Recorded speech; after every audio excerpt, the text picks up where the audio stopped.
అనంతగిరి సామ్రాజ్యానికి రాజు విజయవర్మ. విజయవర్మకి అందంతో పాటు ధైర్య సాహసాలు ఎక్కువ. విజయవర్మకి వేట అంటే ఆసక్తి ఎక్కువ. ఒకరోజు విజయవర్మ వేటాడడానికి అడవికి వెళ్ళాడు. అడవిలో వేటాడుతూ సైన్యాన్ని దాటి ముందుకు వెళ్ళిపోయాడు విజయవర్మ. ఆ దట్టమైన అడవిలో మోహిని అనే ఒక రాక్షసి ఉండేది. మోహిని రాక్షసి విజయవర్మని చూసింది చెట్లు చాటు నుంచి. విజయవర్మని చూడగానే మోహినికి ఒక ఆలోచన వచ్చింది. రాజుని ఇప్పుడే తన ఆహారంగా చేసుకుంటే ఒక్కసారికి ఆకలి తీరుతుంది, కానీ రాజుతో పాటు రాజ్యానికి వెళ్తే కనుక తనకు రోజు కూడా చక్కని ఆహారం లభిస్తుందని ఒక ఆలోచన చేసింది మోహిని.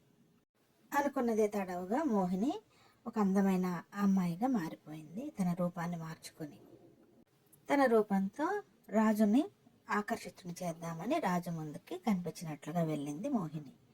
మోహిని అనుకున్నట్టుగానే విజయవర్మ మోహినిని చూశాడు.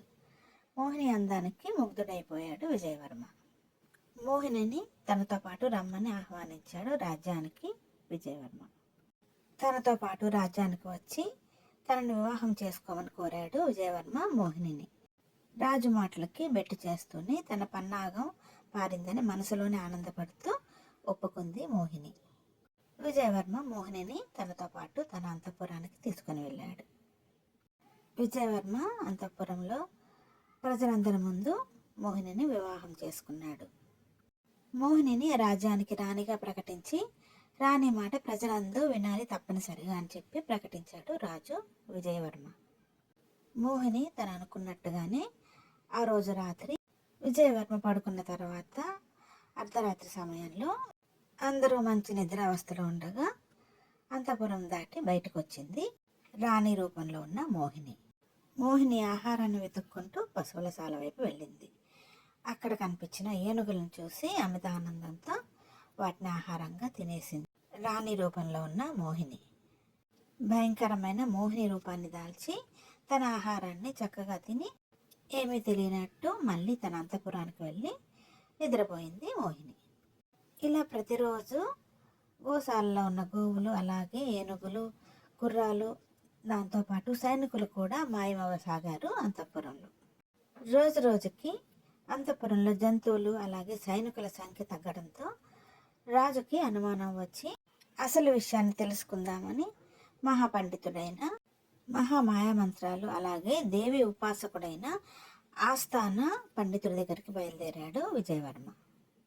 విజయవర్మ తన గురువుని కలుసుకొని తన సమస్యని చెప్పి పరిష్కారాన్ని కోరాడు. ఎన్నో మంత్రశక్తులు కలిగిన రాజగురువు వెంటనే అంజనం వేసి విషయాన్ని కనుక్కున్నాడు. రాణి రూపంలో ఉన్నది మనిషి కాదు, ఒక పిశాచి అని రాజుకు చెప్పాడు రాజగురువు. మాయా రూపంలో ఉన్న పిశాచిని హతమార్చమని ఒక మాయా ఖడ్గాన్ని రాజు విజయవర్మకి ఇచ్చాడు రాజగురువు. అది తీసుకొని అంతఃపురానికి బయలుదేరాడు విజయవర్మ.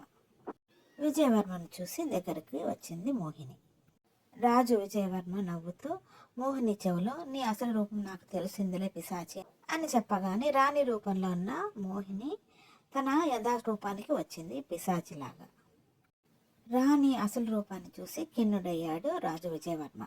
వెంటనే రాజగురువు ఇచ్చిన మాయా ఖడ్గాన్ని తీసి పిశాచితో పోరాడి హతమార్చాడు రాజు విజయవర్మ. పిశాచి హతమైంది. రాజ్యానికి పట్టిన పిశాచి బెడద తీర్చినందుకు హాహాకారాలు చేస్తూ జయ నినాదాలు చేశారు ప్రజలందరూ రాజు విజయవర్మకి. తెలివితేటలతోనూ ధైర్య సాహసాలతోనూ తన రాజ్యాన్ని చక్కగా ఏలుకోసాగాడు రాజు విజయవర్మ. ఇలాంటి మరిన్ని చిన్ని కథల కోసం do like, share and subscribe my channel. చిన్ని కథలు చెప్పనా.